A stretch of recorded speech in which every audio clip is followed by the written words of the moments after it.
And hello, and welcome to AleksTabletops Sandbox MTG Study session 61. Exactly that.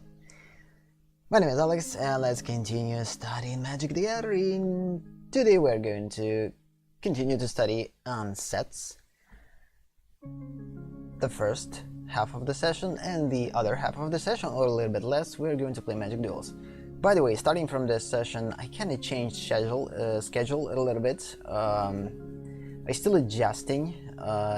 It's pretty unbalanced for me to go through studying Magic and at the same time create something and do all things that I need to do. So I think I will stick to this new schedule for the most part, at least for now.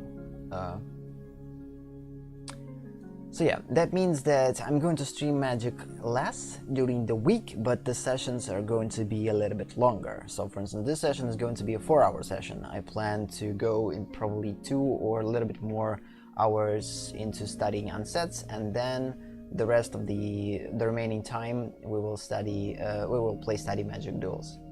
So yeah, we will continue to study Unglued. Yep, I don't know, probably a little bit more than half of cards we already went through, which is a good thing. The last card we went through was a Jazban Ogress. We tried to categorize it. How we categorize it, by the way? Let's see. Let's see. So, based on a certain... No. Does this card? Yes, so this card actually gave us a couple of interesting abilities. Based on winning streak and based on certain merits. Which is pretty cool. So yeah, and we will continue with the Giant Fan. Giant Fan. Oh, come on. Yeah, even art are outside of the magic. Pretty cool. So we need to pay 2 mana and tap this artifact. Move target counter from one card to another. If the second card's rules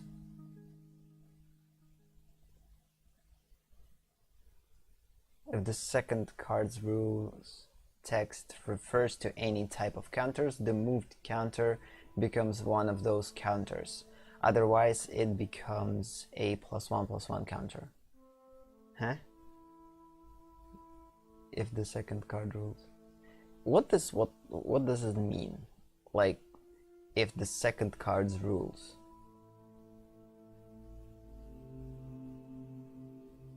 Text.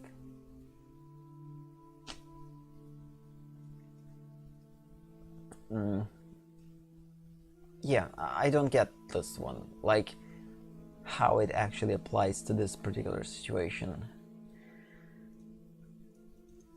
Okay, move target counter from one card to the other. One card to the other. And the second card, if the second card's rules text refers to any type of counters, the moved counter becomes one of those counters.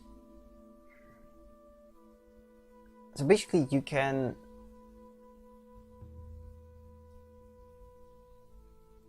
change type of counters by moving. Move target counter from one card to another. Let's just move target counter of any kind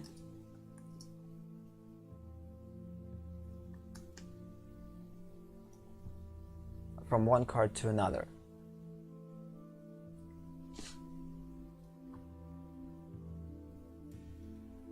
Again, it could be triggered by anything.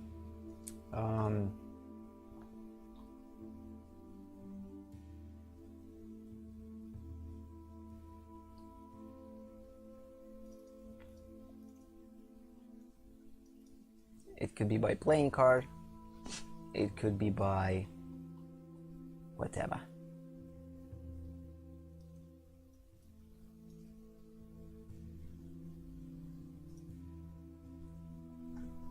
Okay then. A specific card.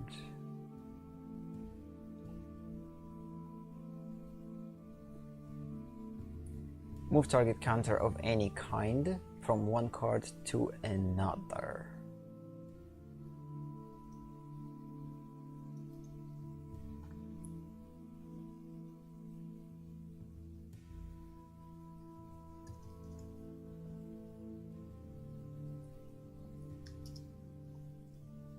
If cards rules. Oh, that's why. That's why this is specification. So we need to do this in order to put +1/+1 counter. So like, for instance, if we have a just counter on artifact, some type of a counter that basically allows us to use these counters to do something with artifacts, for instance, we can transform this type of counter to a 1/+1 counter if this is a creature. And if card reads that it has to have a particular card counter, it actually becomes a particular counter type. Okay, I don't know about this one, but at least this is the thing that I'm thinking about. So like, if cards rules specify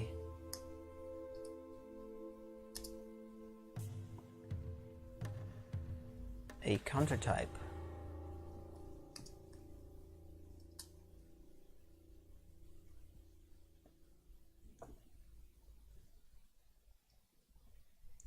If cards rules specify a counter, a particular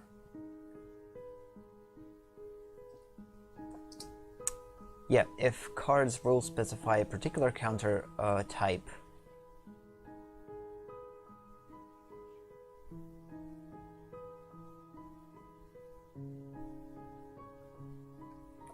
use it.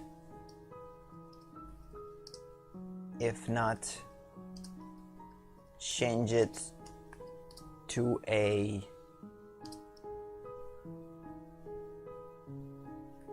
workable one. What I mean by that, again, we could have a creature, and of course there's no point to put a artifact counters on a creature. That way we could change these counters. I'm not going to create like a +1/+1 counter again. Depending on the game, we could go with different things. So for instance, if this would be a game such as Feria, where the defenders can't attack at all, they have only defense, and they actually not like considered as creatures. In this particular instance, we just can change it to a workable counter type.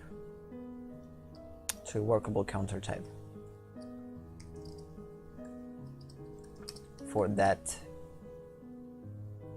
card type.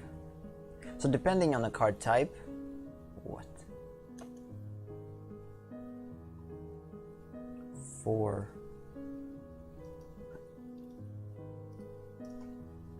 if cards rules specify a particular counter type, use it. If not, change it to a workable counter for that card's type. Yes, I think it could work. Again, removing target counter of any kind from one card to another, and if these counters are differs and they are not suitable for a particular card type, for instance, if we're moving counter from an artifact and moving it into a creature, we can change this type of counter to a suitable one or workable one. Suitable, workable, I guess suitable, it's best. Wrong spelling. Suitable one. Yeah, I think I could generalize this card this way. It's probably a little bit different right here, because otherwise it becomes +1/+1 counter, but it kind of refers to it, I think, because like knowing Magic, I think this works this way. Yeah, let's continue. By the way, again, this is activated ability. It's artifact with the tap. Again, I already specified that it could be triggered by a card action. Playing card, tapping card, activating a ability, it's all included. Like, etc., it's all in-game things that we could do with the card are included. So I'm not going to specify it more. Continue. The next card is Goblin Buki. Buki, yeah, okay. Oh, Buki. Ah, yeah. Figured out. That's why it's Buki. Okay. Bookmaker. Bookmaker. So you can pay one type of land and tap it. Reflip any coin or reroll any die. Oh, this is actually pretty interesting. So, damn, this is pretty cool. I think we could just use it as it is. I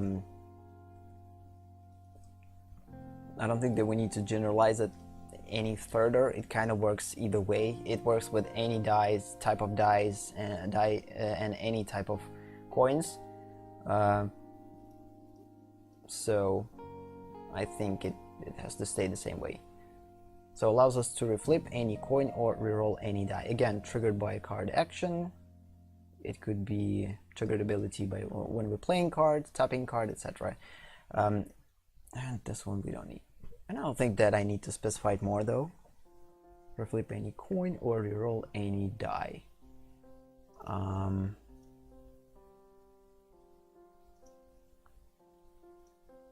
We could add something, for instance, if a game uses something rather than coins and dice. So we can change the result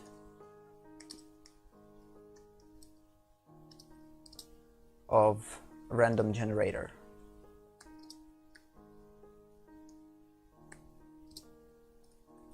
Yeah, if I would generalize it, I would apply something like a, oh come on,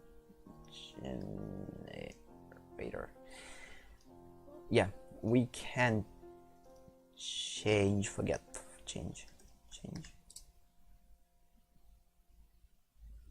the result of random generator.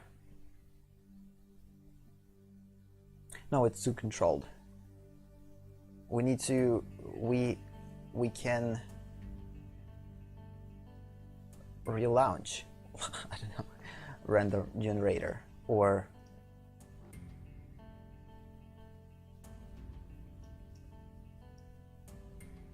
random generator by reactivating it.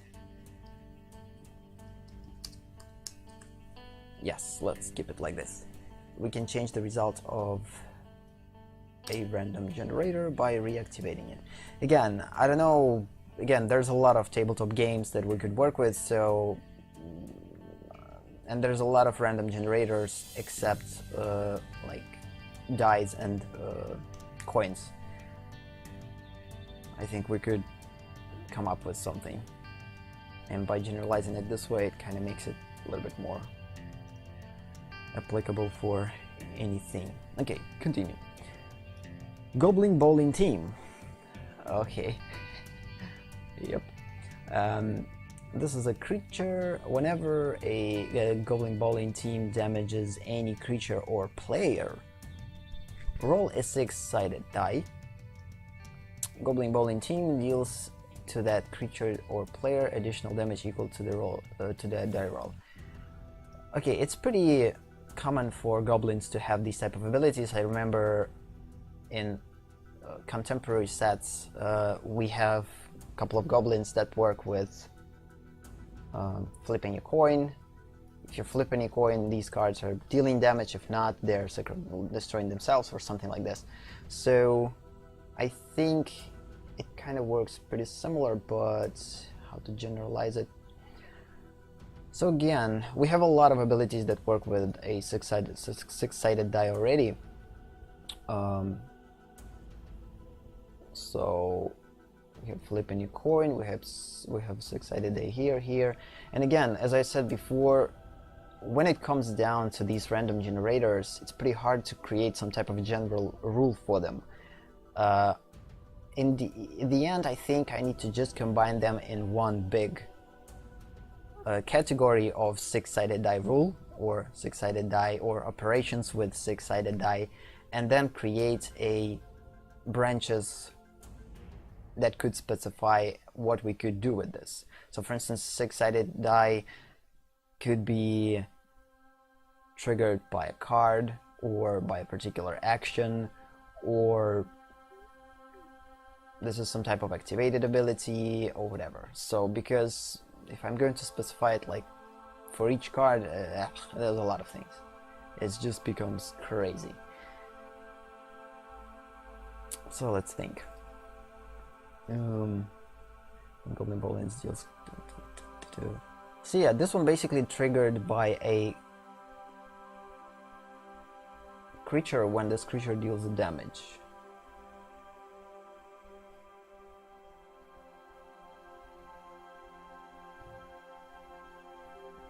To a creature or a player. And then we are getting a particular benefit from it as a result of six-sided die. Okay, So that means that I think I have to do this now, I guess, because when we're talking about onsets, there's a lot of things that could be done with six-sided dice or whatever dice, especially in Unstable. They added a lot of things with die, and I don't know what we have in Unhinged. I didn't even went through these cards. Unstable definitely has a lot of things with six-sided die. So I think we could already do ourselves a favor and create this. Roll 2 six-sided die. Let's just create a one big thing for it. Again, these are all specifications, I think. Need to find a way to go from general, then break it down, and then break it down again into the more and more specified actions. Because only this way we could use it, because I can't use it in this way. For instance, if I want to implement something like this or like this or like this into my own game, which I would create, it's pretty hard because they're too specified. Duke. Okay. Let's think. So, roll 2 six-sided die.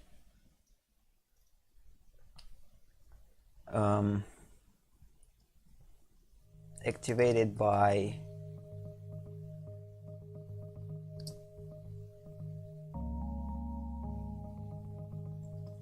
cards actions.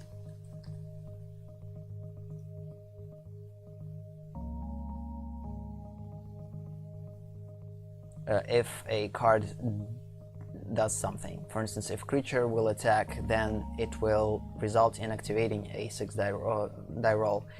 Also, it could be a rule that could read and work each turn. For instance, artifact that's by card actions and activated by... It's kind of similar though, because if I'm going to name card action,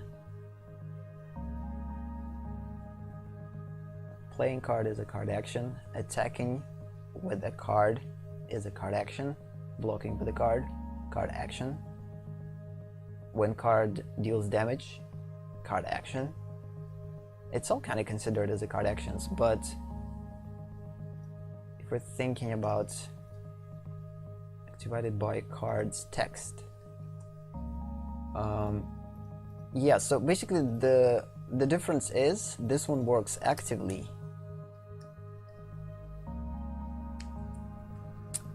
and this one works kind of passively, so we can't control it, we just react to it. If text reads that we have to roll the dice, we're doing it. But action we could control. We could decide not to play a card, not to attack with creature, not to block with them, etc. So yes, I think this is a good specification. So again, roll 2 six-sided die, activated by cards action, active, and activated by cards text or rules. Let's just specify rules. And these are usually passive.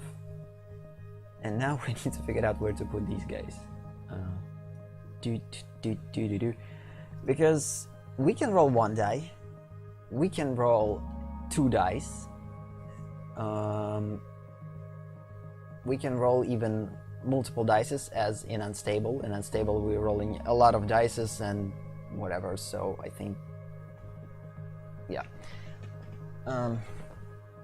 So this kind of complicates things when it comes down to these random generators. Oh, okay, let's think. Roll 2 six-sided die, activated by cards actions, activated by cards text. What else it could be?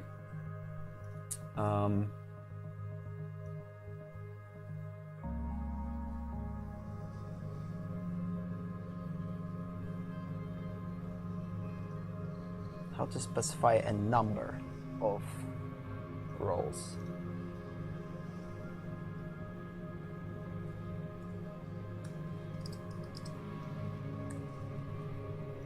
Okay, we could have a different number of rolls when we can roll one dice multiple times, and we could have a rolling multiple dices, if you can say like this.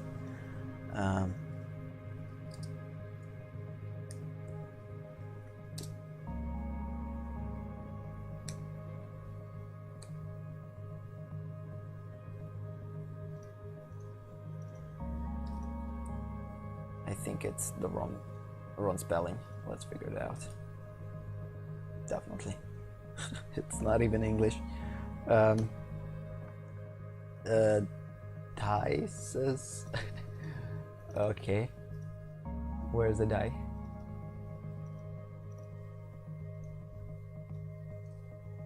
Dices.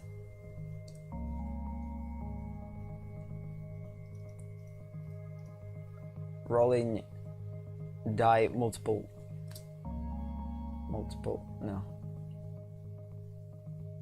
dice. Multiple die. I don't know. Are we can't or can't to put die in a plural?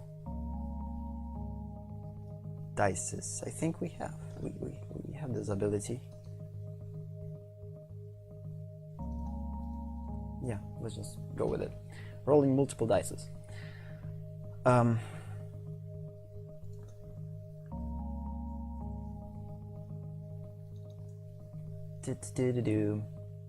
So yeah, we can roll a number of rolls. We could exchange, like, just basically increase the number of rolls. It could be once, twice, thrice, etc.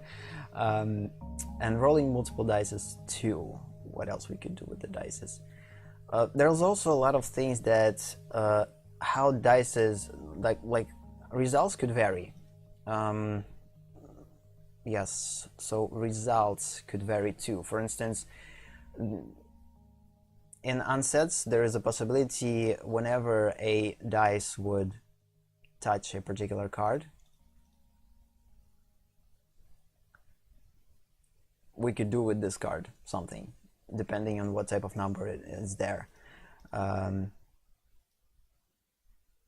So I guess results could vary, not only by the numbers, but by the place on which these dice are rolled.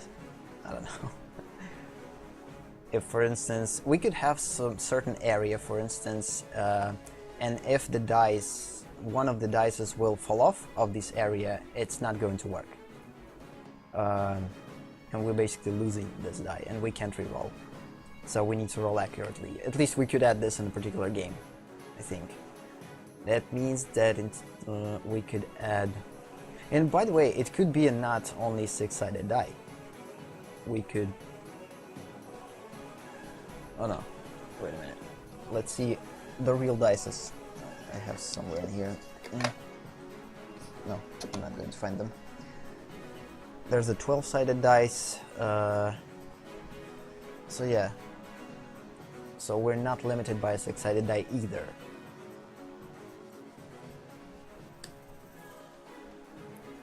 Let's just call it roll.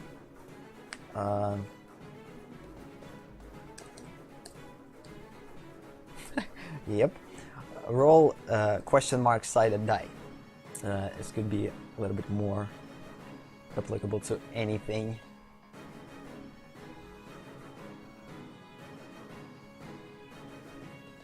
And I don't know where to put these though. Yeah, again, activated by a card's action, activated by a card's text, number of rolls, rolling multiple dices, result,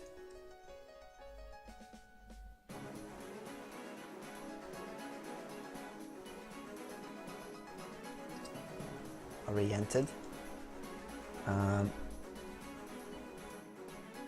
oh, this is pretty hard. By the way, where are branches? Okay, the next one is the pink one.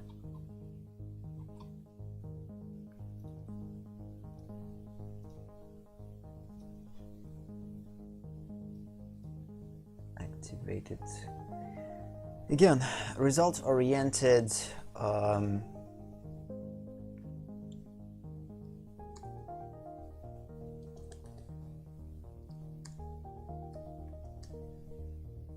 Based on a rolled out number or rolled number, and based on die placement.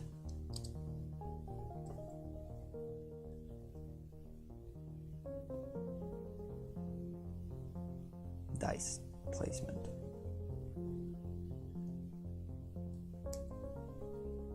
What? Placement. Yes.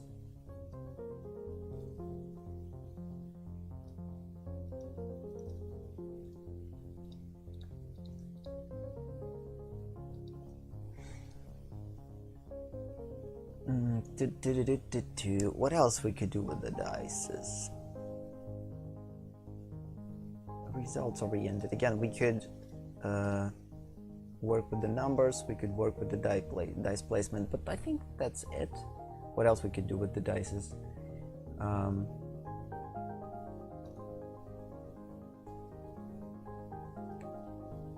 Inside a restricted area.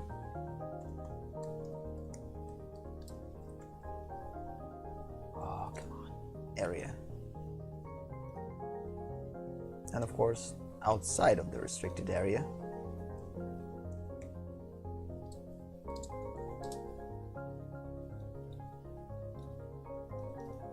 Inside of the restricted area. When it comes to the numbers, like, it depends on the number in the dices, so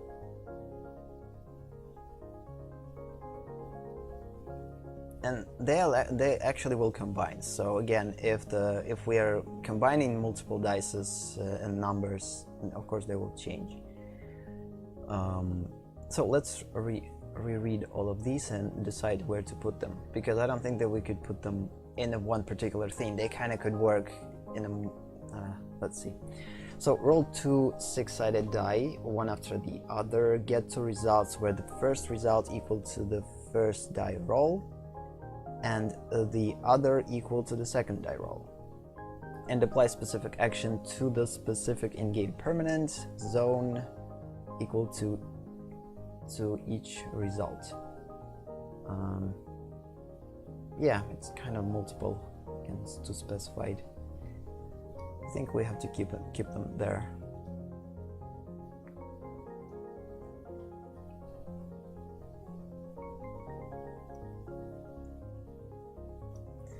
Roll 2 6-sided die at once. Get 1 result equal to both die rolls and apply specific action to the specific in-game permanent or zone. Roll 2 6-sided dice at once and apply the results to permanent or permanent in play, but only if both die rolls are the same. Otherwise, lose something. Again, there's a lot of possibilities when it comes to the die rolls.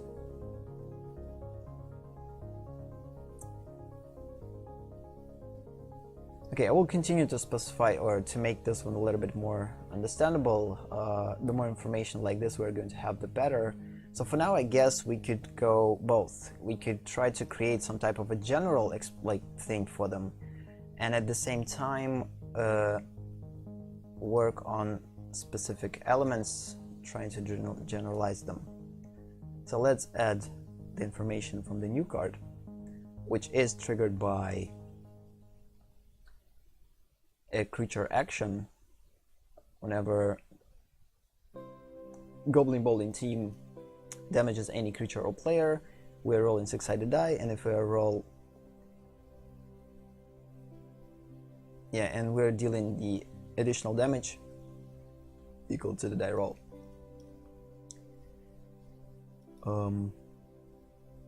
I don't know how we could specify it though, or not specify it, but generalize it. Let's think. So let's copy this thing and try to generalize it. Whenever a card, because again, card could be anything, just like completely anything.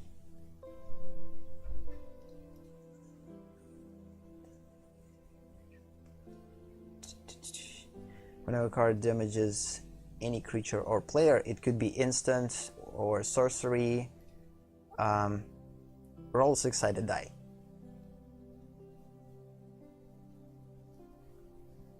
You can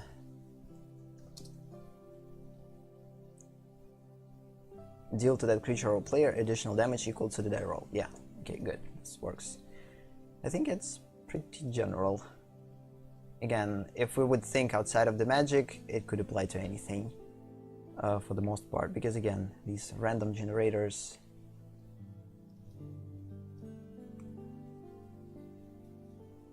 are pretty tricky. Whenever a card damages any creature or player, roll a 6-sided die. If you can deal to the creature or player additional damage equal to the die roll. Good. Get rid of this one. Triggered by a card, action, play, tap, activated ability, etc. Yeah, could be. Again, it could work with playing a specific spells like instants and sorceries. It could be with multiple triggers. I guess we could go infinitely. Yep. Okay, continue. Goblin token card. Awesome ability. None. Okay, Goblin tutor. Instant. Oh, again, you see, these die rolls are kind of tricky. They're killing me, actually. Roll a 6-sided die, again, for a Goblin tutor. To play it, you mean? Yes, I guess. In order to play it, we need to roll a 6-sided die. On a 1, Goblin tutor has no effect. So we just play it, and it's going to be discarded. Otherwise, search your library for the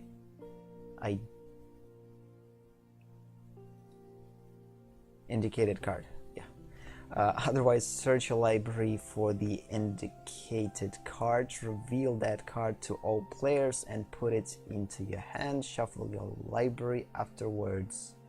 So on 2, if we're going to roll 2, any Goblin tutor, any enchantment, any artifact, any creature, any sorcery, instant or interrupt.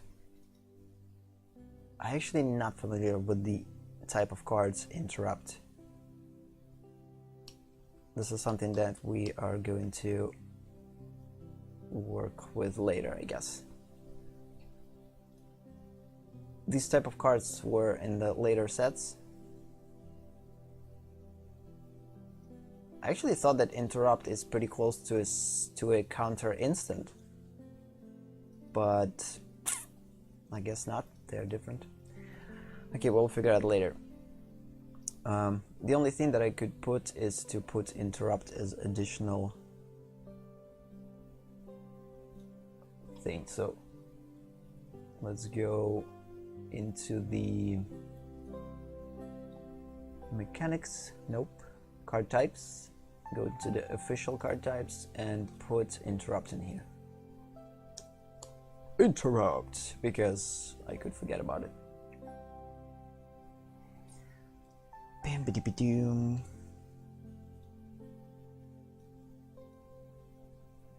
By the way, when it comes down to reflipping or rerolling, let's place it higher where our die rolls.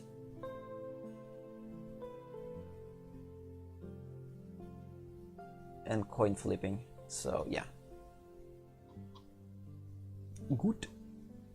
Let's save it. It's not going to be a bad thing. Do do do do do do do do.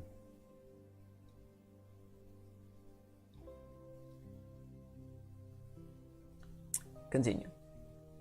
And continue. What are we left? So interrupt. Again, working with the six-sided dice has no effect. Otherwise, search your library for indicated cards. So indicated cards are these cards, card types. It's pretty hard to specify though. Why these are so complex? Please tell me.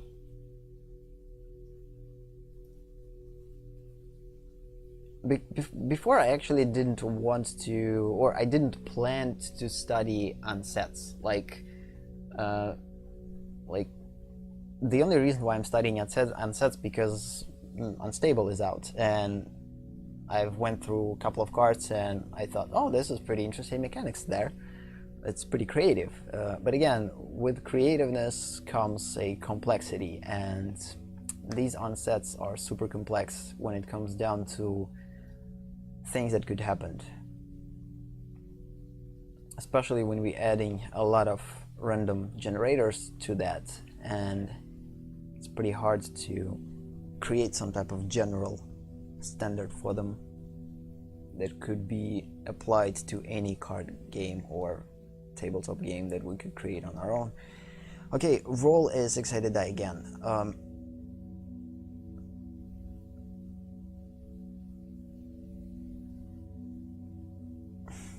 Okay, let's try.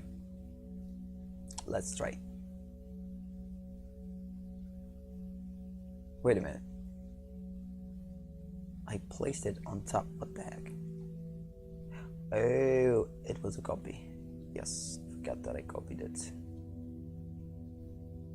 Go back. So we have flip any coin and reroll any die. Yep. And this is just a copy. Okay then, let's try.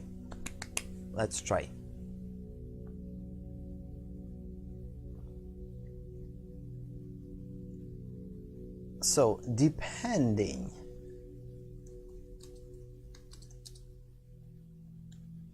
on the result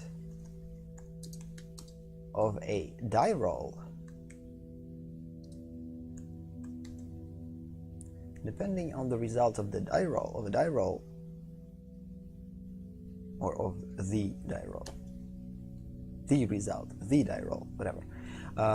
Depending on the result of the die roll,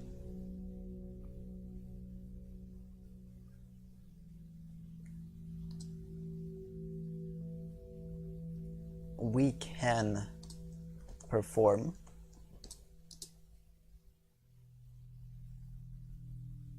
a specific in-game action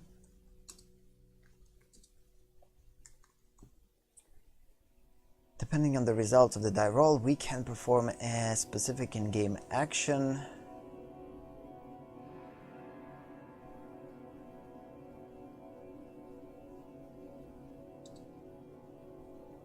that's kind of it, I think, without continuation.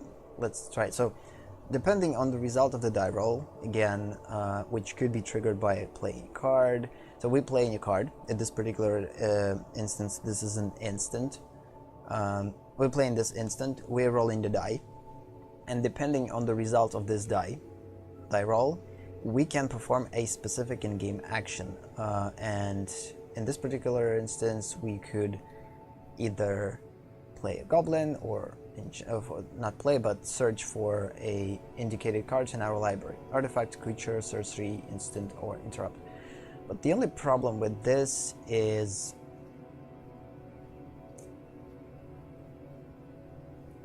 in-game action.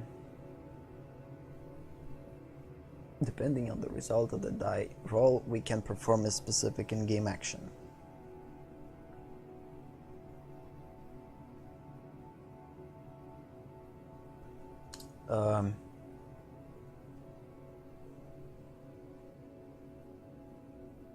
We need to add something that could control it. Not just a random in-game action that we can choose, but like something that reads in particular rules of the card. So just find a way to properly describe it. I wish English was my native language, like really. And these particular situations, I wish it was the case. Depending on the result of the die roll, we can perform a specific in-game action.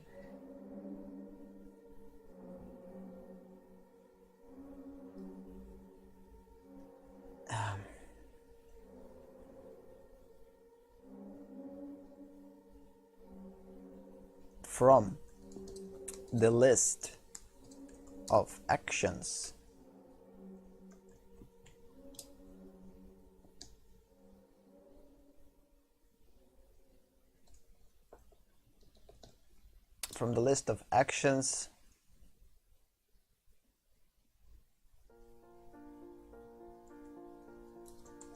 in the card's text. I think this could work. So depending on the result of the die roll, we can perform a specific in-game action from the list of actions in the card's text. Yes, from the list of actions in the card's text. So whatever is listed on the card, we could use. Exactly that. Roll 6-sided die, target. Yeah, let's continue then. Again, I'm not going to specify what type of actions it could be. Again, no, actually, actions could be anything, but it's not only. So we're performing an action, but at the same time, we're choosing something. So I think we could specify that we're choosing a card type from the library.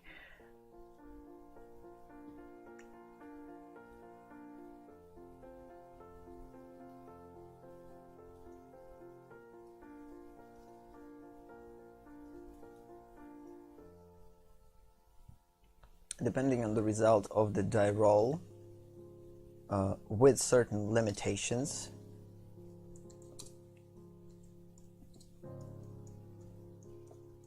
because we need to put some type of balanced elements to it.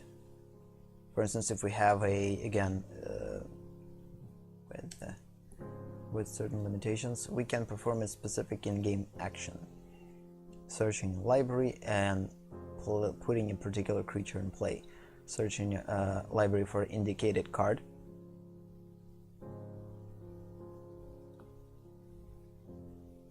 reveal that card to all players and put it into your hand. Shuffle your library afterwards.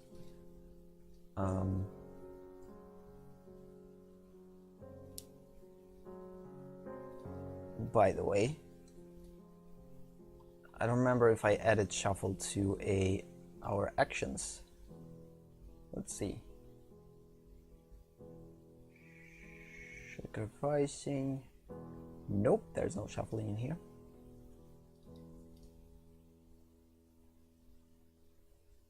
I don't see shuffling. Yeah, shuffling is a pretty important action. Actually, we could add rolling here too. Rolling, tearing card apart. This could be the case.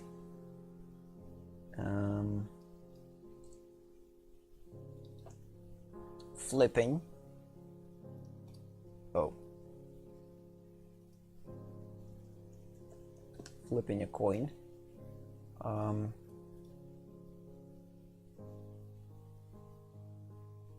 Revealing.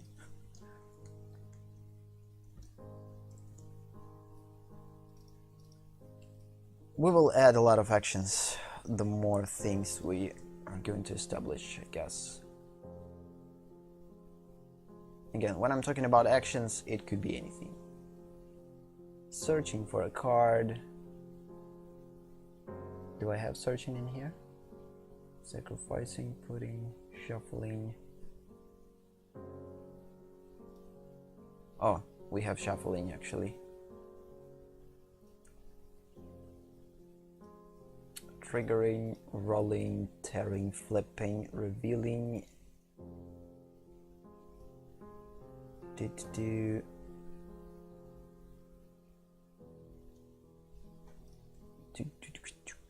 And searching. Let's add another one. Searching.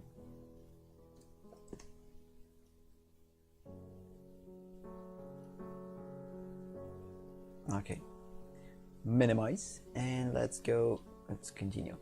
So depending on the result of the die roll, with certain limitations, we can perform a specific in-game action from the list of actions in the card's text. And specification in this particular instance, insert your library for indicated cards, reveal that card to all players, and put it in your hand, and shuffle your library. Good.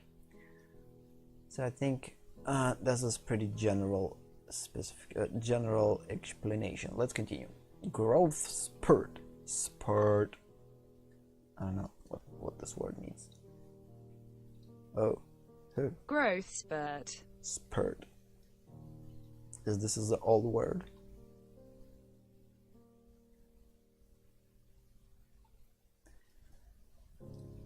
Okay, roll a six-sided die. Target creature gets plus X until end of the turn, where X is the equal to the die roll. Okay, we already have this one. Something similar we already have. So again, as a result of the die rolls, we are combining.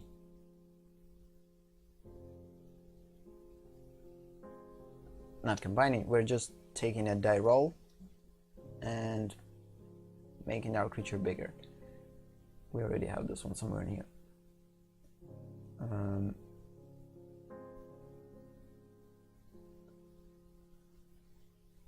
No, we actually have things with a two six-sided dice, but we don't have with one.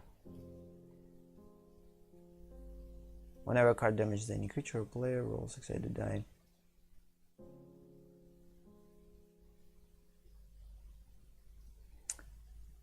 To get one result equal to the both die rolls.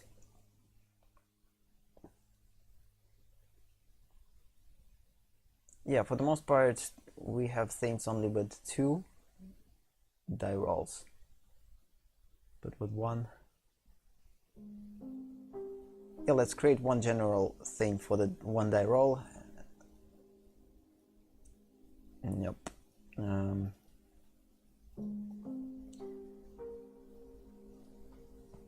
Roll six-sided die and apply the result to a permanent or permanents in play. That's it. Just that. Yep. Roll one die, and target creature can get plus X until end of the turn, where X is the equal to the die roll. Set a die and apply the results to a permanent or permanents in play. Yeah, it could be anything. We could buff creature on one turn, we could buff it permanently. We could put a +1/+1 counters on it, which is kind of the same as probably buffing it permanently. I don't know.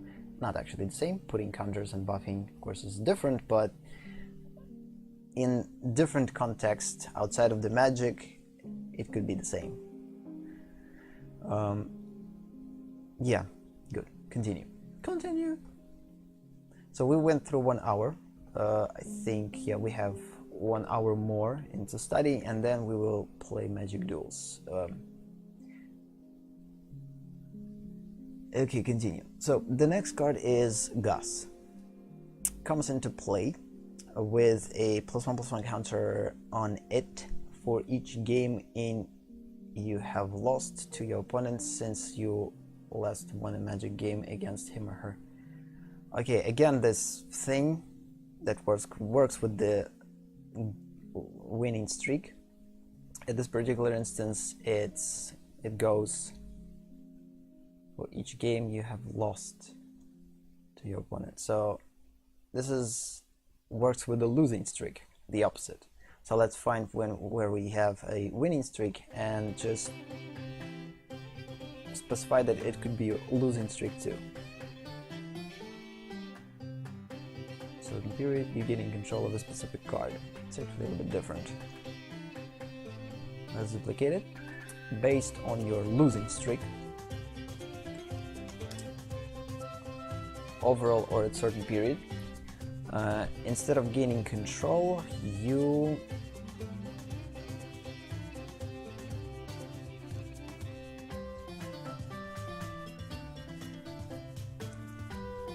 granted a certain benefit.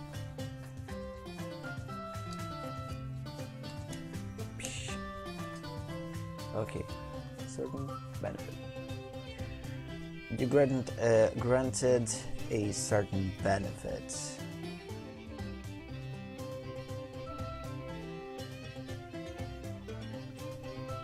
We already, by the way, described what benefit could be. So benefits could be anything in-game ability triggers. So let's just duplicate it.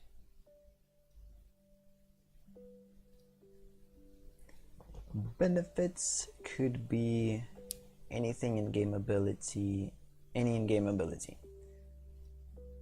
So we could give our creature +1/+1 counter, they could get a buff, we could do like anything.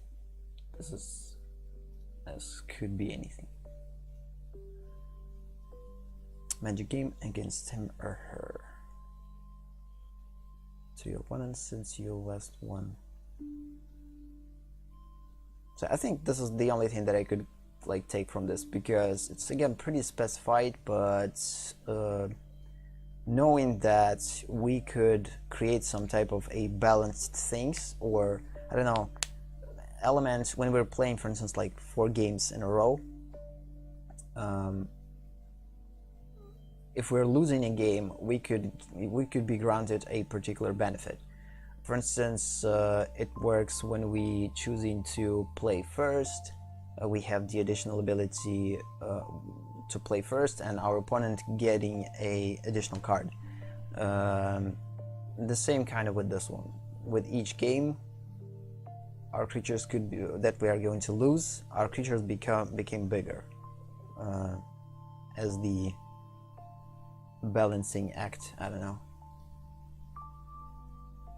Could be the case. Continue.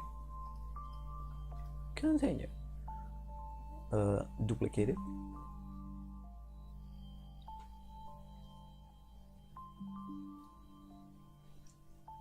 Handcuffs. Target player keeps both hands in contact with each other. What? Oh, both hands with contact with each other. So he doesn't supposed to touch anyone except, yeah. Target player keeps both hands in contact with each other. If he or she does not sacrifice this card, and that player sacrifices 3 cards in play.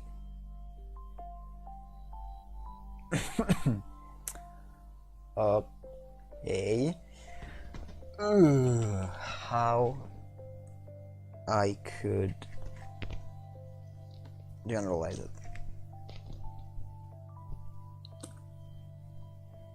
We have something similar.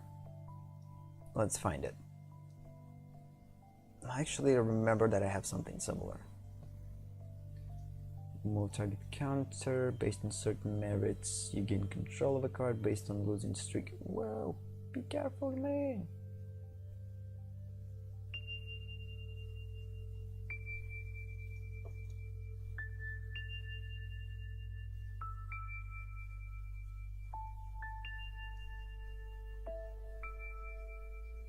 You have the ability to exchange life totals. No. Based on your winning streak. No. Shuffle all permanents. No.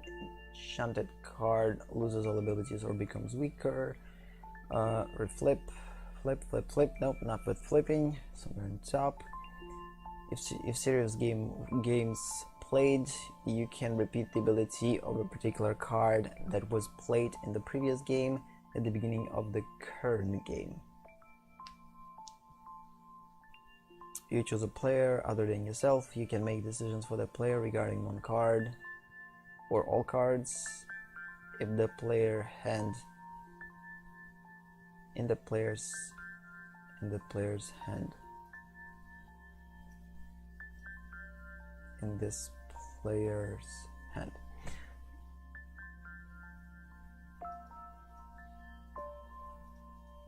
No, player. Discarding, playing, exiling, taking control. You name a card, then you perform a specific action. No, you can play a card without paying its mana cost with this when a specific conditions are met. Perform a specific in-game action against the opponent when they take a specific in-game action themselves, unless opponents ask you permission to take it. Throw a card in the air. Nope. You're losing control of a number of specific card types. Nope. Whenever you roll a specific number, six-sided die, you or your creature's card will get perks. Oh yeah, we actually have this thing. So where are our rolls? Yeah. So we don't need this thing with rolling six-sided die because we already have this one. Whenever you roll a specific number on a six-sided die, you or your creatures will get perks. This is the same. And apply the results to permanents in place. So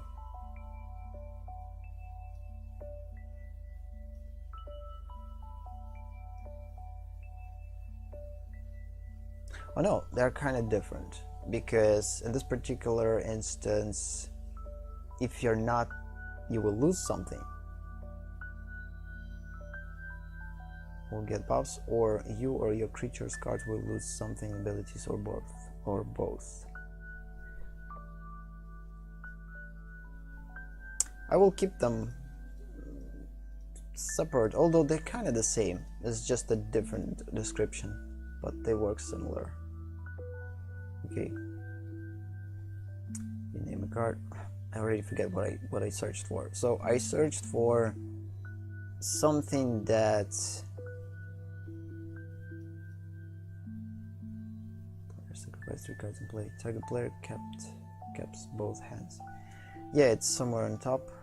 Works with the action. Perform a specific in-game action against the opponent when they take a specific in-game action themselves. Throw a card in the air. No. You're losing control. No. Whenever a card is played, specific in-game action is performed, triggered, and the rest of the players except the caster have a choice to agree. Nope. When a specific card comes into play, you choose an ability, and this ability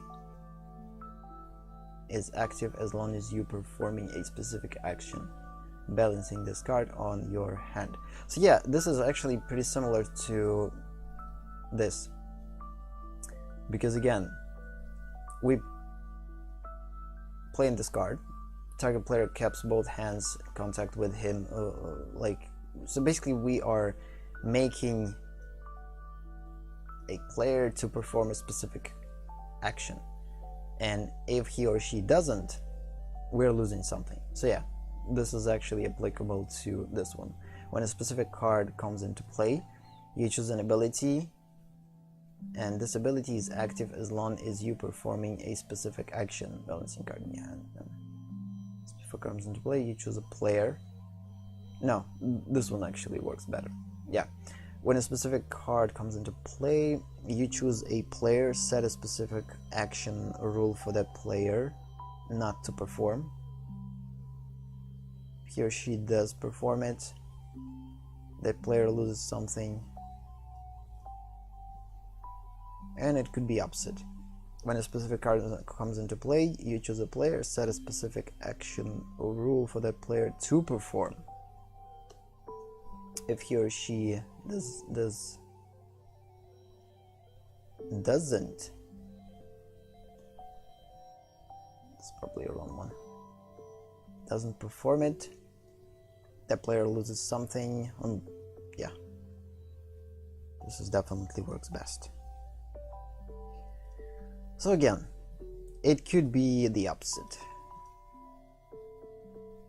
But instead of censored word, let's specify that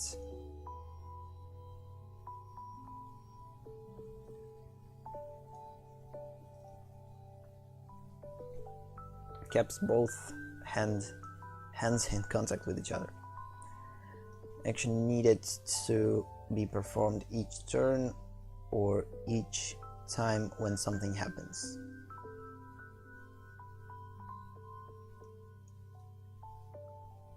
Must be chosen word. You cannot repeat the song.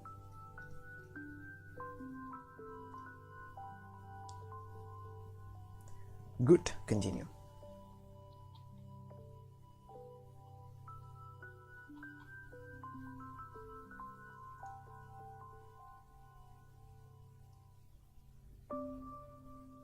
Continue. No, let's just take a quick break and then we will continue, because I need to give a little bit rest to my voice and drink water. Water!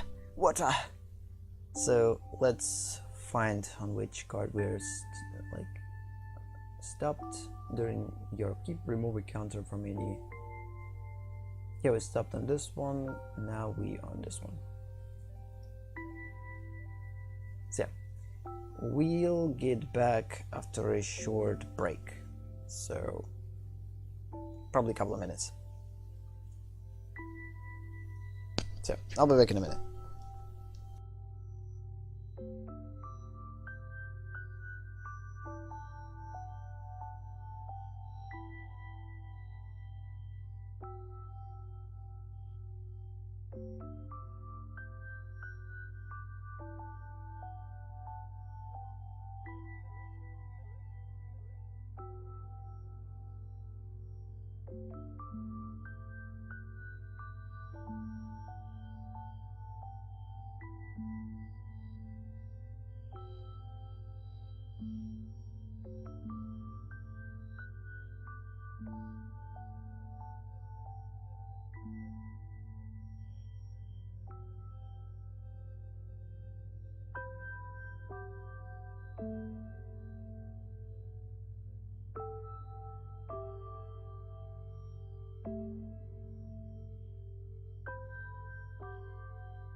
And I'm back. Continue.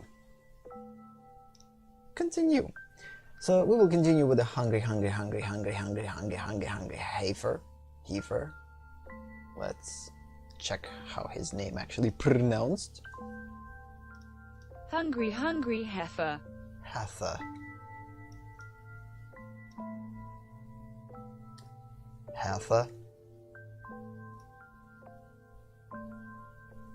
It's not appropriate. A young female cow that has not born a calf yet. Okay. During your upkeep, remove a counter from any card you control or sacrifice hungry cow. That not born yet. Okay. During your upkeep, remove a counter from any card you control. And if you don't, sacrifice it. Huh. It's pretty interesting. But how to generalize that though? Let's try.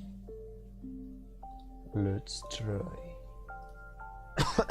Sorry about that.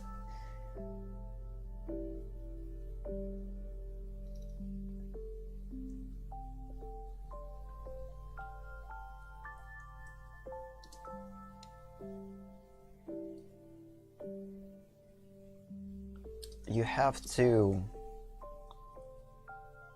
remove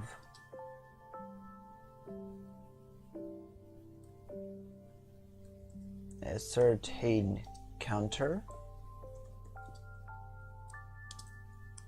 from one of your cards. Again, this is too specific. If not, you will lose something.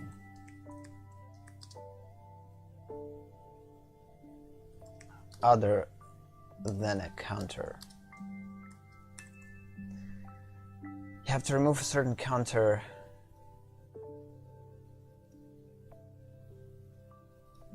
one counter. Or actually a certain number of counters, it could be anything. It depends on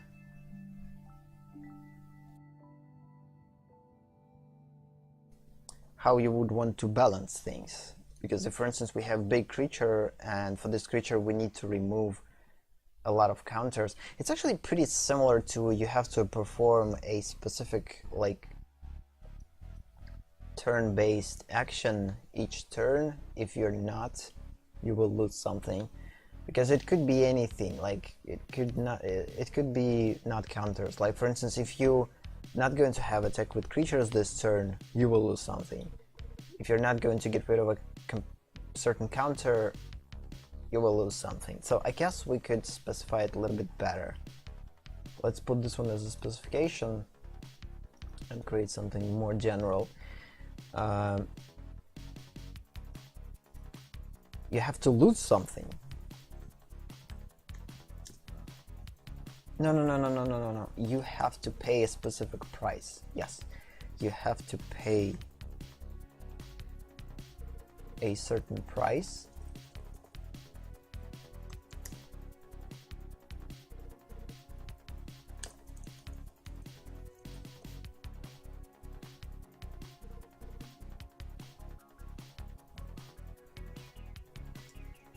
For having something in play.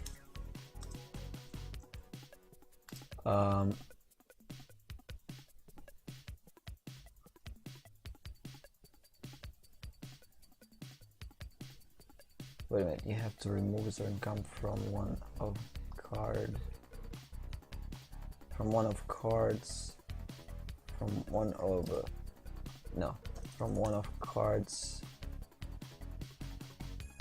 is not you will. What's happened? This does not make sense.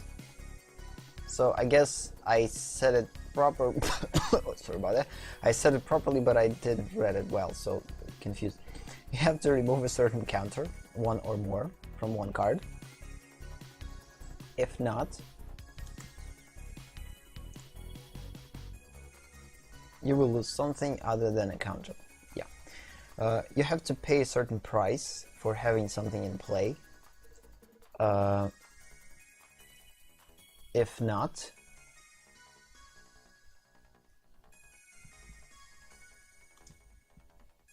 if price is denied,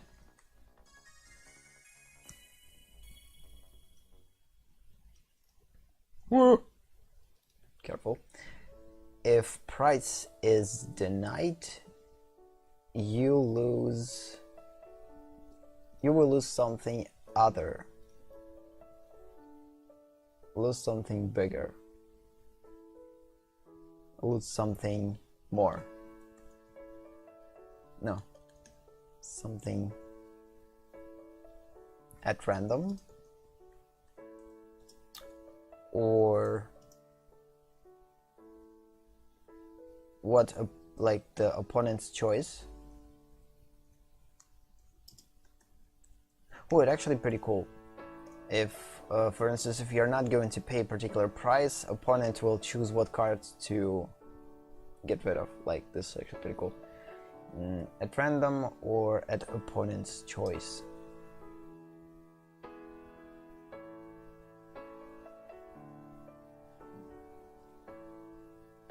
Or if you control, or at your choice. Opponents or your choice.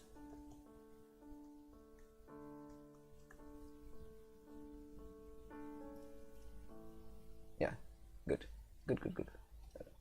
Continue.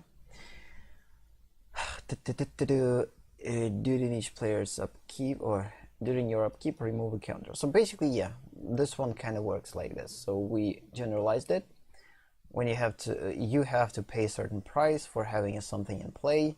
I'm not going to specify a particular turn because, again, as we discovered yesterday, again, games could have different structures, a turn structure, or not structured at all in terms of the turns.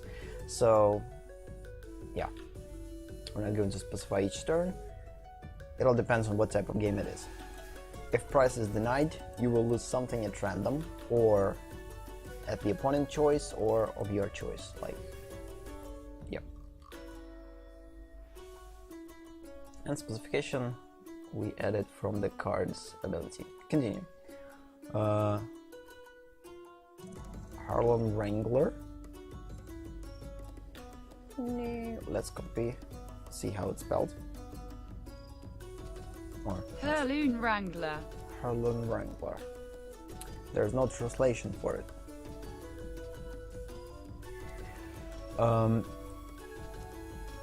Denim Walk. Oh, this is interesting. If defending player is wearing any clothing made of denim, this creature is unblockable. You gotta be kidding me. Seriously? Even this? Okay, I guess it's pretty similar to a triple strike or whatever. This is actually pretty awesome. But again, it's kind of similar to specific conditions.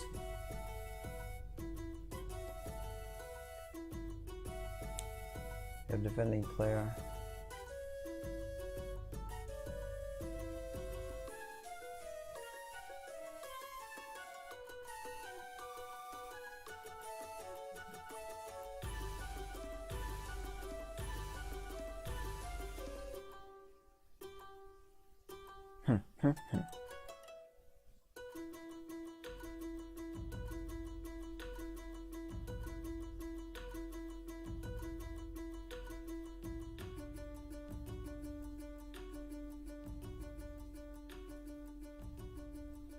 I don't know how to specify it though. Like in this particular instance, this is a denim walk. We could just put something like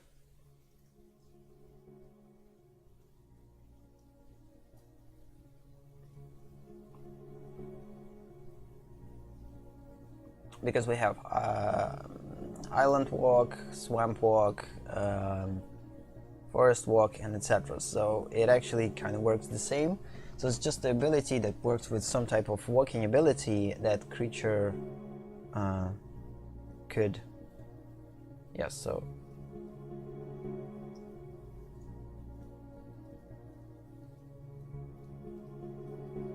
if defending player is wearing any clothing made of denim, this creature becomes unblockable.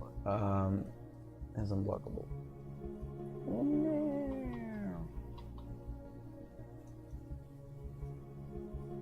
There's a specification, and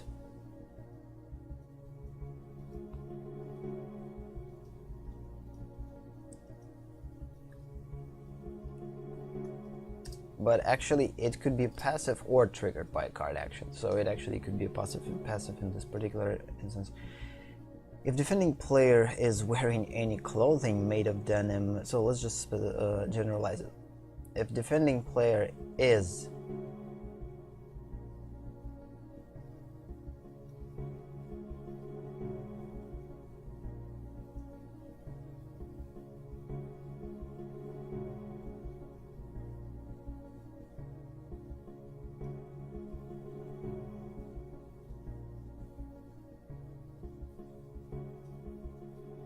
I'm going to keep creature. No, actually we could get rid of the creature. Let's name it card. This card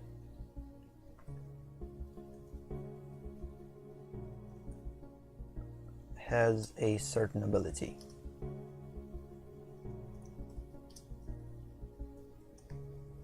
Or mechanic. I don't know.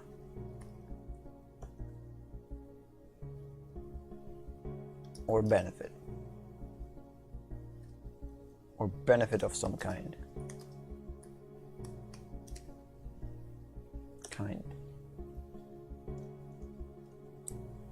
If defending player is, but not wearing clothes, no. If defending player has control of a certain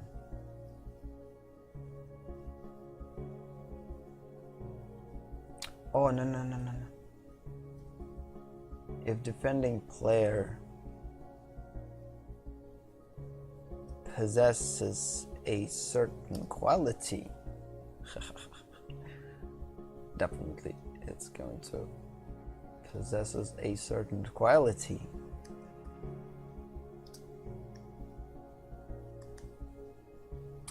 If defending player possesses a certain quality, this card has a certain ability. Mechanic, benefit of some kind.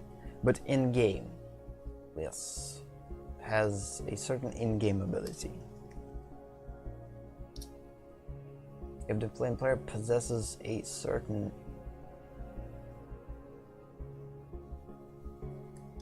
out-of-game quality,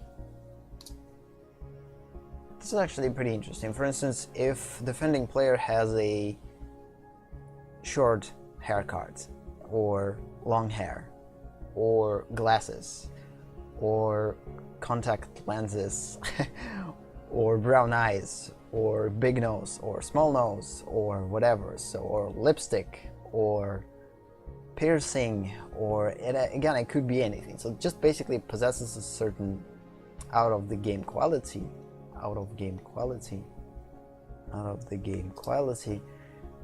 It could be any quality. At this particular point, is if the player is wearing a clothing made of denim, let's add additional specification that quality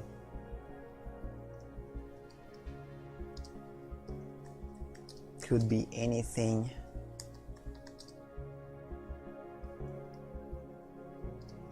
out of game.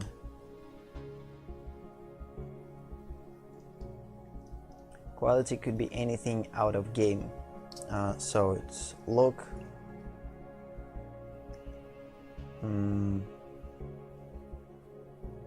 not going to talk about actions. It's actually applied to just a quality. I guess visual quality could be better specification, because if person is going to behave himself or herself a certain way, it's not going to work in here. It's more like works with actions, and we have something similar to actions. Quality could be anything out of game.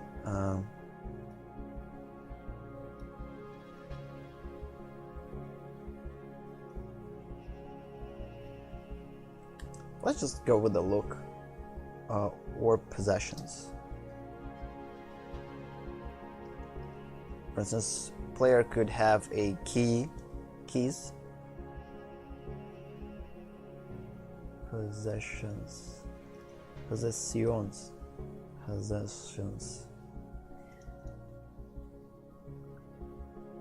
Yeah, player could have a key in his possession or her possession, or I don't know, a gum, or something in his or her pocket. Yes, and that could make a creature with this, could give a creature a specific mechanic benefit or some kind of additional buff. Okay, good, continue. I don't know how far we are. Like, we have probably at least 30 minutes plus. Let's try. I don't think that I will end this today. So how many cards we have? 1, 2, 3, 4, 5, 6, 7, 8, 9, 10, 11, 12, 13, 14,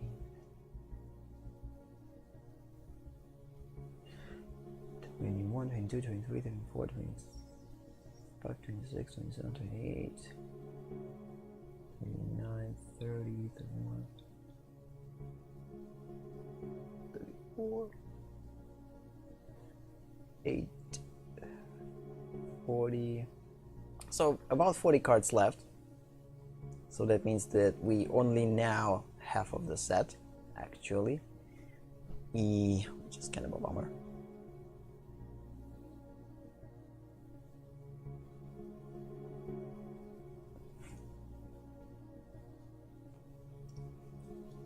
Like, I didn't thought that, like, and don't get me wrong, studying on sets, it's pretty fun, but it's super demanding, like, on your brain. It just basically turns my brain upside down, because, which is cool, because it will give a lot of, it give me a lot of more possibilities when I'm going to create something on my own. Like, it kind of creates the opportunity to look at things a different way, so like the twisted way, and basically thinking out of the box. And I think this is super beneficial, but the problem is it's super demanding. Like, it's pretty, you pretty quickly become tired, and you kind of want to go through all of these as fast as possible to finally study in actual sets that are not twisted but strict and controlled and collective. I don't know, collected. So yeah. Okay, continue. Speak only in rhyming sentences. If you do not, sacrifice this card. Okay, we already have this one. Say, I'm rubber, you glue. I'm rubber, you're glue. Everything bounces off me and sticks to you. Target spell or ability which targets only you, targets another player of your choice instead. The new target must be legal. What? Okay, this is enchantment, and you have to speak only in rhyming sentences. If you do not, you sacrifice this one.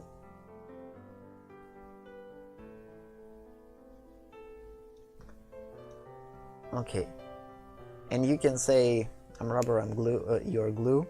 Everything bounces off me and sticks to you. Target peril ability, which targets only you, targets another player of your choice instead. So if you say this, target spell retargets, changes the target.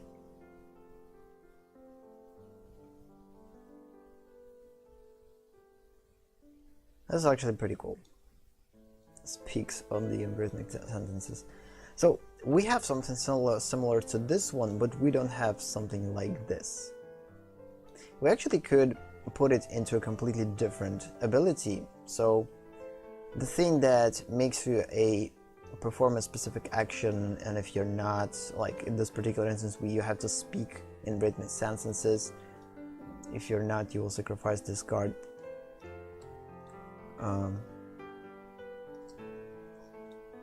We already have this one. Let's go on top and add this one. You choose a player, you name a card, you can play a card without paying its money cost. No. Perform a specific in-game action against the opponent. No. A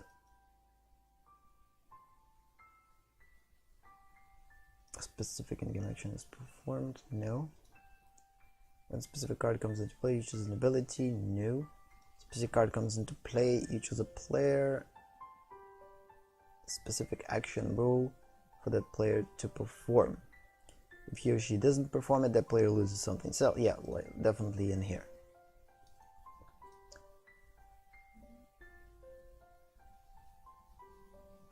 Or on the top, when a specific card, yes, actually in here, it's better. A specific card comes into play, you choose a player. If he or she doesn't perform it, that player loses something. As this works? Oh, it actually kind of works on you.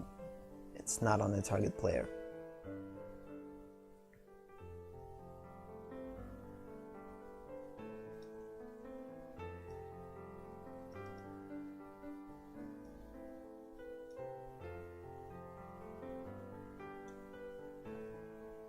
Yeah, I think we need to add additional thing.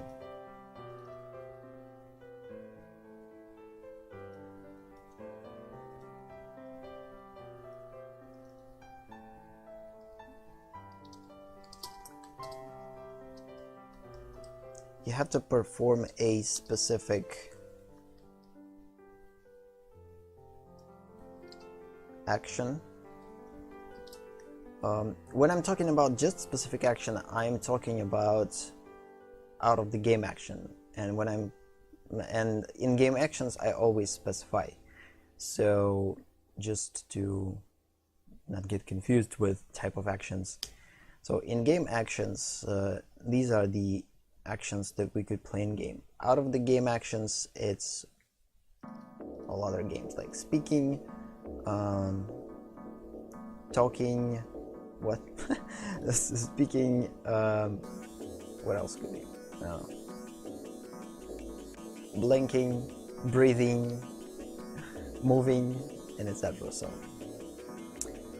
you have to perform a specific action.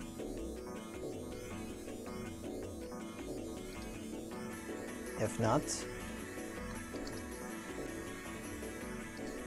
you will lose something.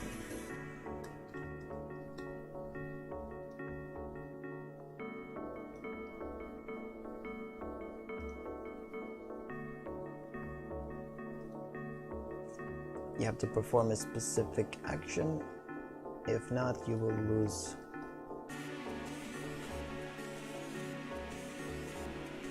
something.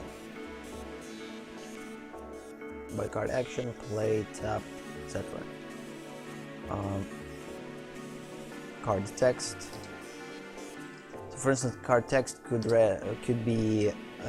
have the information for us to constantly repeat these things. So you have to perform a specific action. If not, you will lose something. And specific action, it could be a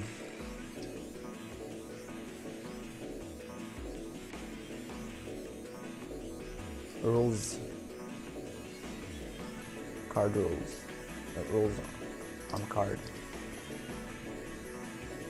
If not, you will lose something or card at this particular point.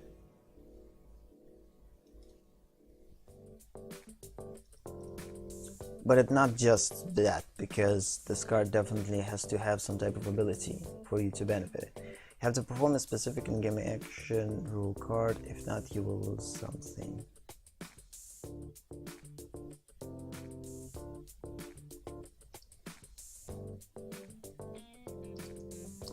But again, it's kind of similar to what we already had, like we need to just pay a specific cost. And this is just pretty close to the cost. What we have, like, we already have something, but the cost, you have to pay a certain price for having something in play. If price is denied, you will lose something at random, or at the opponent's choice, or on your choice. This is actually the same. Because essentially, like, Speak only in rhythmic sentences. This is the cost for this card. But it's not like cost. Yeah, no, it's not in-game cost. Certain in-game price, let's specify in-game price for having something in play.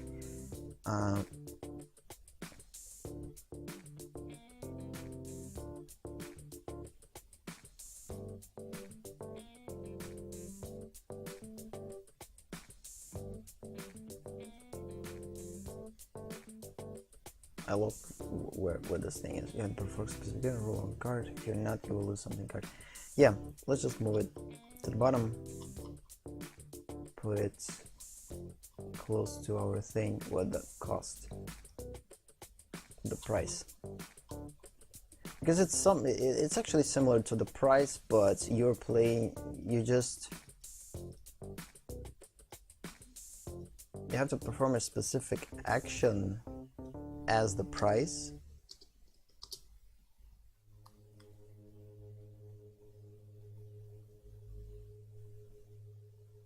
If not, you will lose something.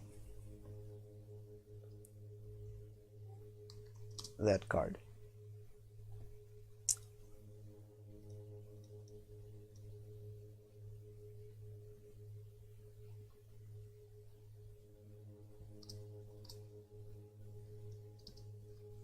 And this card gives you some type of ability.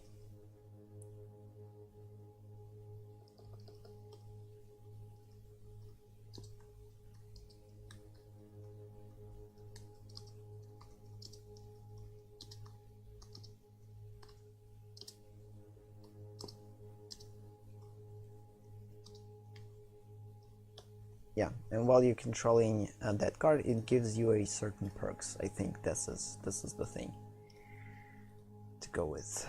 Okay, good. Continue. And the only thing that I want to add is this thing. We're actually going to create a different ability for it, I think. So let's just duplicate this one,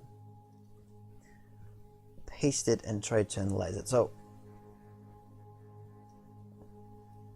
although it's pretty close, you have to perform a specific action rule.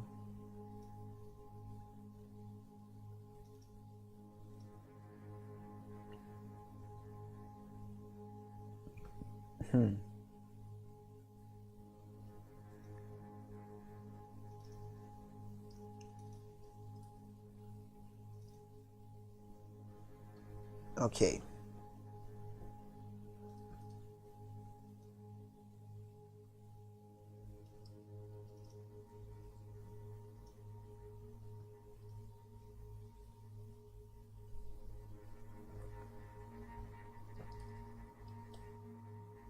Controlling card. No, let's just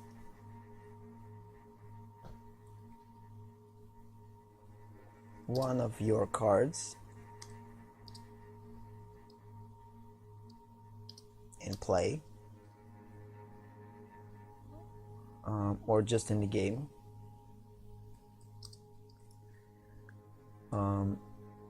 gives you a certain out of the game perk. Gives you a certain out of the game perk. You can say I'm a rubber, you're glue, and everything bounces off me and sticks to you. That way, target spell or ability which targets you, only you, targets another player. So yeah, I think this is actually pretty general. So one of your cards that you have in your, like, in the game, one of your cards in the game gives you a certain out of the game perk. And again, out of the game perks could be anything. Out of the game perks could be anything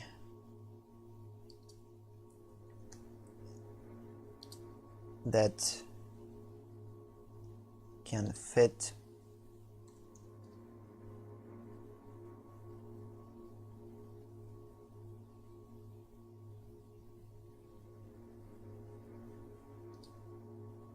to activate in-game abilities.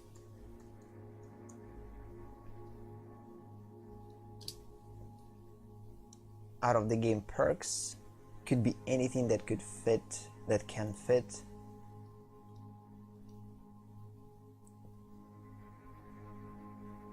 to activate in-game abilities. Let's check this on spelling and translation.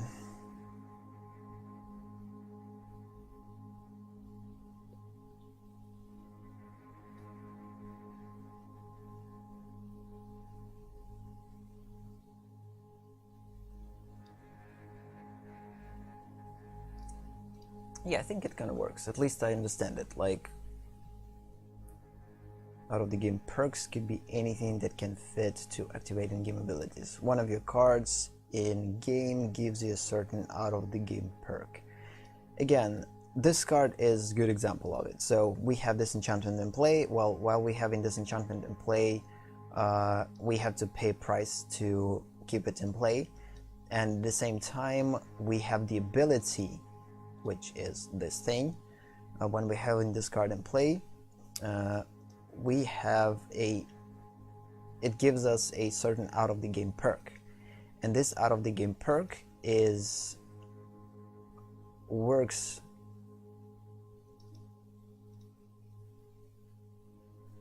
with things that fit to activate in-game ability. So by saying something, we could activate a in-game ability by changing target. So basically this is some type of a counter spell or something like this. New target must be legal. Yeah. Good. Continue. Incoming! Oh, this is not cheap card. 4 forests and 4 each, like whatever mana we could play. This is sorcery. Each player sacrifices his or her library for any number of artifacts, creatures, enchantments, and lands, and puts those cards into play. Each player shuffles his or her library afterwards. Didn't understood, because just basically didn't thought like at all. Let's just go and save it. Oh wait, saved it. Read again. Now by thinking. Each player sacrifices his or her library. Searches, not sacrifice. Each player searches his or her library for any number of artifacts. Okay, this is basically an artifact searcher. Or creatures, or enchantments, and lands. Wait a minute, for any number? And puts those cards into play. Seriously? For whatever we... This is crazy. Don't tell me this is real. Each player searches his or her library for any number of artifacts, creatures, enchantments, and lands, puts those cards into play. Each player shuffles his or her library. But the problem is, the only thing that could stay in library is instants and sorceries, or other card types that not fit into the artifacts, creatures, enchantments, and lands. Okay then. So that's a super crazy card.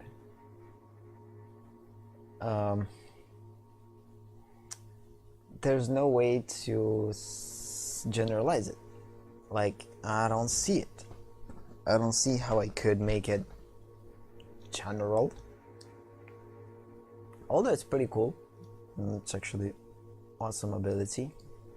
Each player sacrifices his or her library, or again searches his or her library for any number of artifacts, creatures, enchantments, and lands, and puts those cards into play. Each player shuffles his or her library afterwards. I think I'm not going to specify it yet because, again, ideally it could apply to anything, and since I don't know what type of game we could create, the only thing that I need to, I guess, by having this one, so basically you can search your library for the certain card types Actually, I could generalize it. Let's try. It's not passive. It's definitely triggered. This is passive. Yes, this is passive. It works. This is just an ability for the card. Each player searches his or her deck for any number of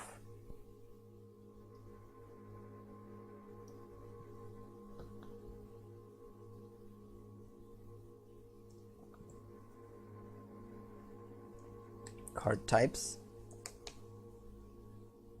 and puts those cards into play.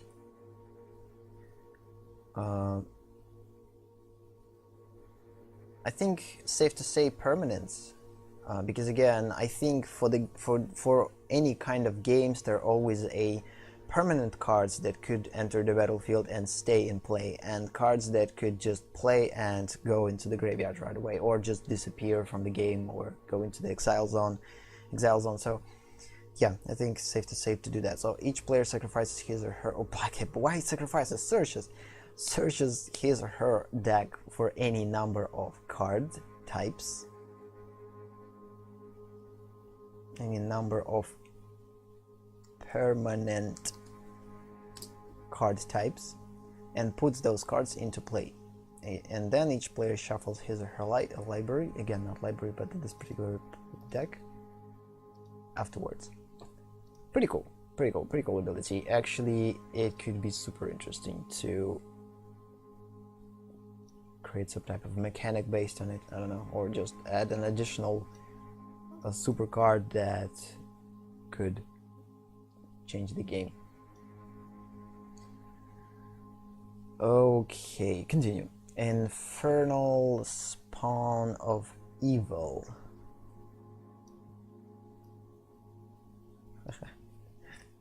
Funny rat. Infernal Spawn of Evil. Pretty accurately. Okay, flying first strike. Reveal. So by paying 2 mana, it's not cheap card. 7/7 first strike flying. Okay, rat that could fly. Interesting. That's why it's Infernal Spawn of Evil. If rats could fly, they will destroy our world.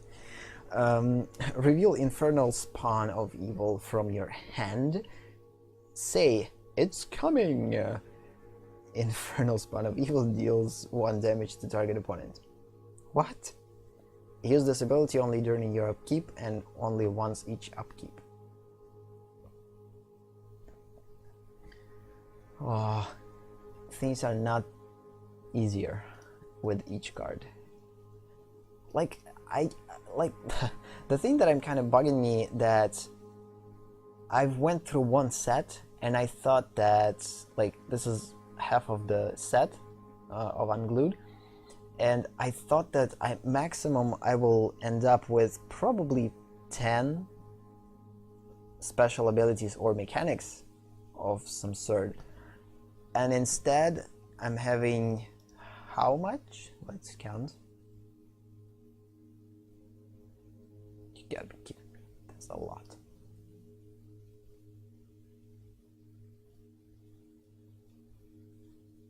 Oh, there's no statistics in here. Yeah, the other Xmind program has statistics, this one doesn't.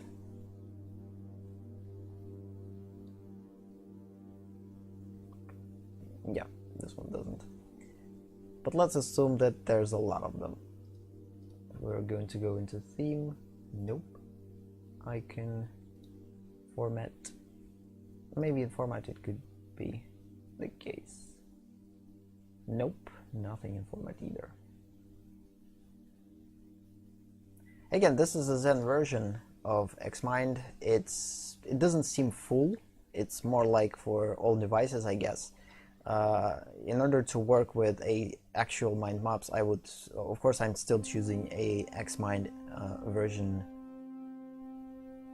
Xmind 8, update 3. This is still the best way to work with mind maps for me. The only reason why I'm choosing Zen in here because it's a little bit more simplistic and for streaming. But I actually created this mind map in Xmind, in regular Xmind. And Xmind Zen I'm just using for streaming. Because my actual Xmind mind maps, there's a lot of them, and they are constantly opening with the program, and to not like overbear system with a lot of open mind maps, I'm just basically choosing this one. So whatever. Each player searches his or her library for any number of permanent card types and puts those cards into play. Each player shuffles his or her library. Yeah, good. So the next ability, again, it's pretty hard to generalize it. Reveal Infernal Spawn from your hand. Say it coming. It's coming from your hand. Oh, wait a minute. Oh, so it doesn't work on a battlefield. We can activate this card from our hand by revealing it.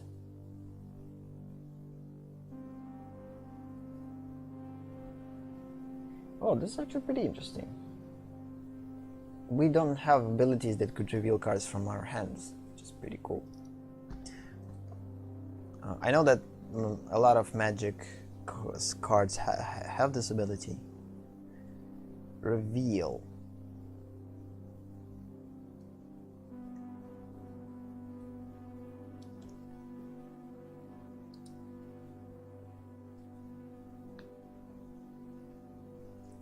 Card from your hand.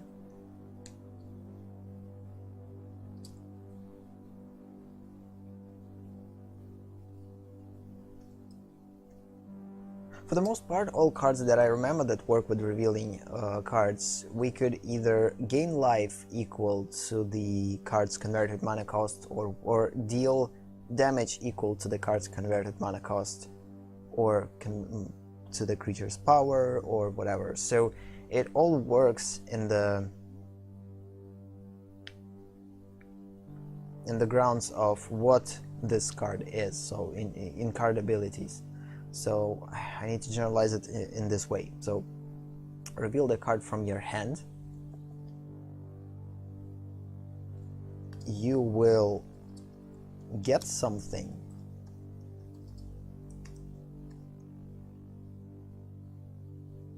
equal to this card specifications. Again, it could be a mana cost, it could be a creature power or power toughness, or different type of ability. By the way, let's specifications on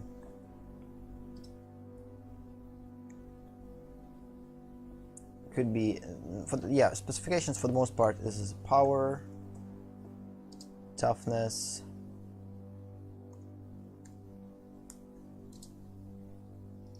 I hope it's properly spelled,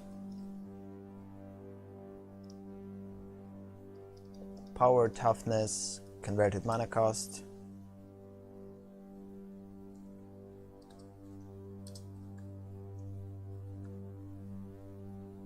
what else? It could be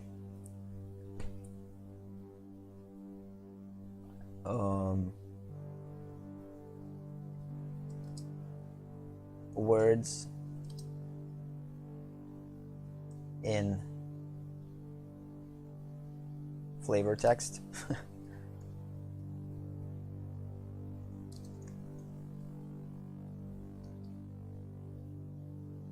Flavor text.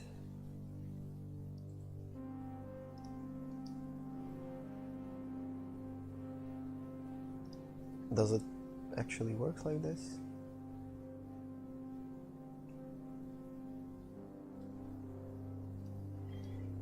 The power, toughness, converted mana cost,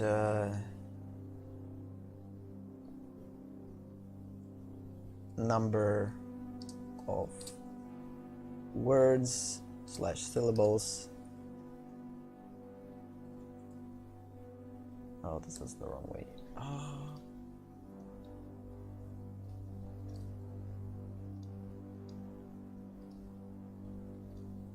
No, not syllables. Let's go with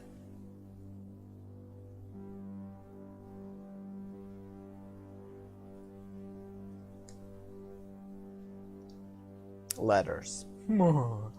syllables or later letters. It actually complicates things. It makes things a little bit fun. I know that some things that work with the flavor text are already depicted in Unstable. That means that we could add something like this in here. Specifications, again, these are for the most part is power, toughness, converted mana cost for the card, names, number of words, syllables, letters, and flavor text, and reveal cards from your hand. You will get something equal to this card specification. You will get something equal to this card. One specification on or multiple specifications. This is something that we could work with. So you will get something equal to this card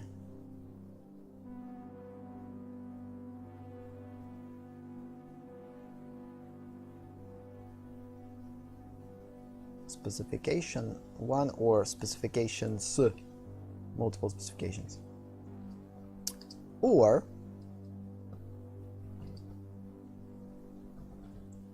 opponent or target player, whatever.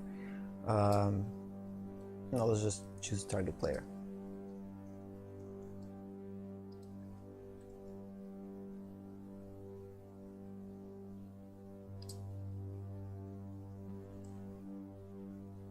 Loses something.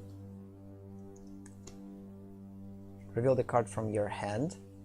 Reveal a card from your hand. You will get something equal to this card specification. There is a restrictions to that. Either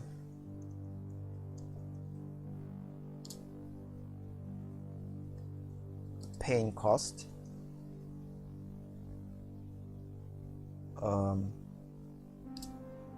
once per turn,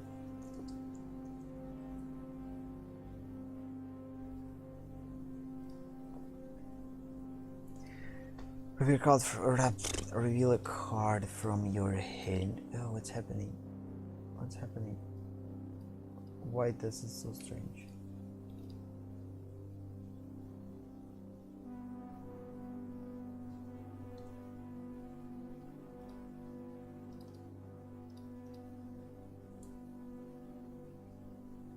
Reveal a card from your hand. You will get something equal to this card specification or specifications.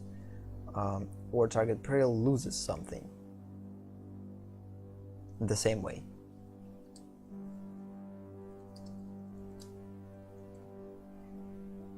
Or both. I don't know. We could go with both, which is pretty interesting. I guess that's it. Yeah, we're pretty close to the finish. Like, it's already almost a 12 a.m. And usually 12 a.m. Magic Duels is adding a new quest, at least right here in Russia. Respawning quests, so I guess we will just wait till like 5 minutes past 12 and we'll go into the magic. And for now, duels, and for now let's just finish with the cards. So the next card is pretty similar. Oh no, wait a minute, we actually didn't done with it. So yeah, actually this card is actually specified that I have to stop saying word actually. It becomes annoying, even for me.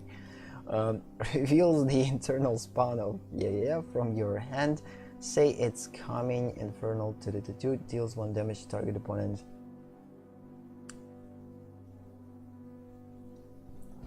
Okay, couple of specifications. Reveal a card from your hand. You will get something equal to this card specification. 2/2.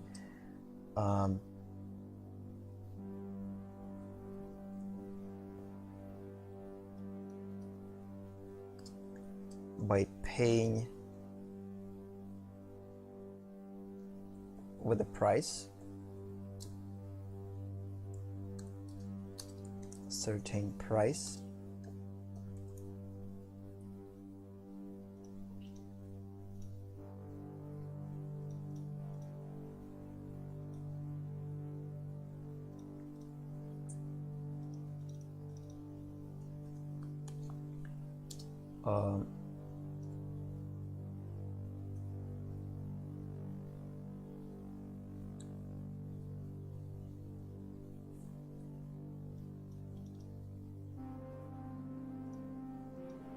no, restriction and price. Let's just go with price or restriction.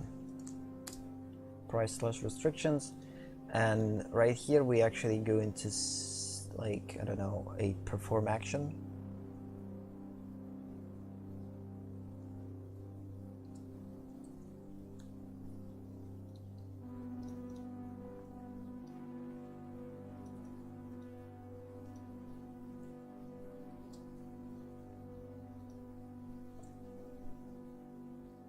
Price, performed actions, say it's coming. It's coming! Because only then you can play it or deal 1 damage to target opponent. Use this ability only during your upkeep. And you also, like right here, it's not equal to the card specification, it's just you dealing a certain amount of damage. So paying cost once per turn, a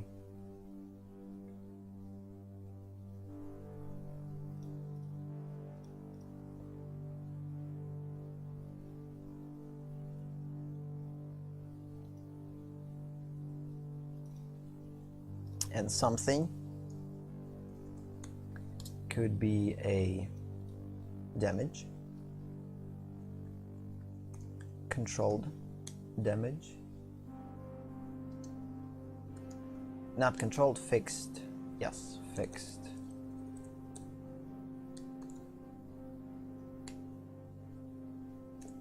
fixed damage, but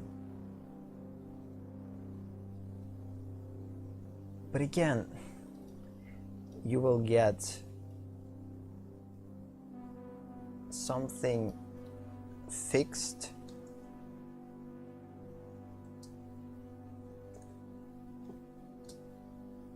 or equal. Let's do that. Fixed or equal to this card specification, or target player loses something the same way, or both. Yeah, this is definitely a little bit better. It kind of covers more this way. Something fixed damage. No, let's just go with damage. Life.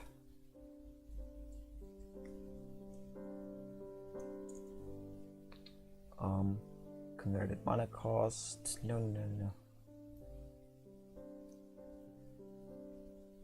Some type of buff.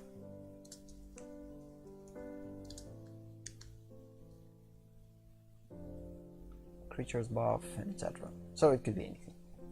Yeah, I guess this is going to be our last card for today in terms of studying, and let's just prepare everything for our next card, and we'll go into the magic after a quick break. So the next part, the card that I'm going to go through is Jack in the Box. I don't know what is this. Let's try to... Jack in the Box. Okay, Jack in the Box. It's cheap. It has something with something familiar that we already had before.